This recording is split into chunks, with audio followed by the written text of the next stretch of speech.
Hello, I'm Bruce Fummey. It's the 31st of March.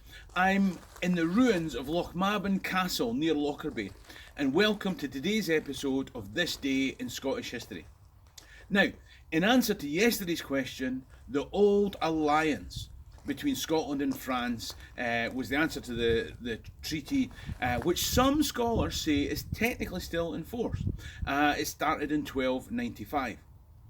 Now, I mentioned in yesterday's episode that John Baliol, King of Scots, had been humiliated by Edward I of England one too many times. And in a triumph of optimism over realism, the Scots turned to the French for protection. Who knew they wore condoms? I said in yesterday's episode that Edward saw John Baliol as his bitch, a vassal that owed him allegiance. You see, John Baliol had sworn an oath of allegiance to Edward, and I promise you that today I'd explain why. And that's why I've brought you here. Because on this day, in 1295, Robert the Bruce died here at Lochmaben Castle. And you're probably saying, hold on Bruce, what's that got to do with John Baliol? More to the point, there were 5 Robert the Bruces. Which one are you talking about? It's a fair question. I'm talking about Robert Bruce, 5th Lord of Annandale, the grandfather of our great warrior king, Robert the Bruce. He was known as Bruce the Competitor. Why was he called Bruce the Competitor? Right. If you go back to the second episode in this series, I told you that the last of the Canmore kings died after falling off his horse. The question for today is, which king of Scotland was it? Answers in the comment section below as always.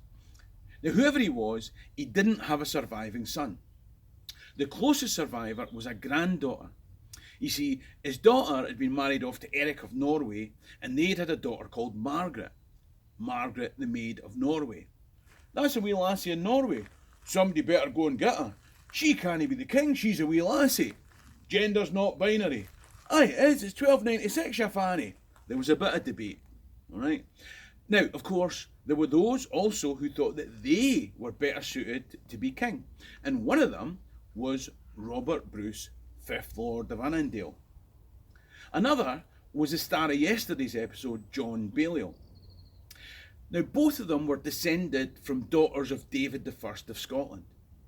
And as people took sides, the country was bubbling towards a civil war, with each side trying to gain support of the more powerful English King Edward I. What should the Guardians of Scotland do? After 4 years of impending civil war, they agreed the Treaty of Burgham with England in 1290. Basically, it said that Edward's son, who would go on to become Edward II of England, would marry Margaret Maid in Norway. What? So a generation from now, Scotland would be ruled by an English Plantagenet king? Aye, but dinna worry, Scotland will still retain its own identity. And the cheque's in the post. As it was, the wee lassie died and the treaty couldn't be fulfilled. But now we had the potential for civil war again.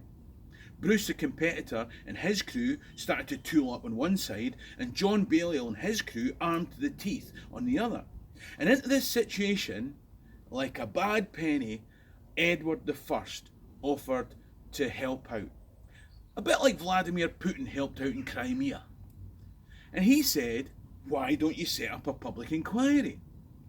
I'm not a trained solicitor, but I'm prepared to chair it. I know, it seems generous. I'm not even going to charge a fee.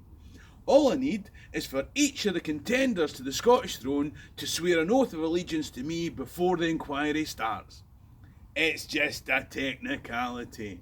If you could just sign here and here and here and kiss my ring, I'll have the red hot poker prepared. If Edward wasn't going to get to the throne of Scotland by the marriage of his son, he could always find another way to do it. Now, the Guardians of Scotland had a choice.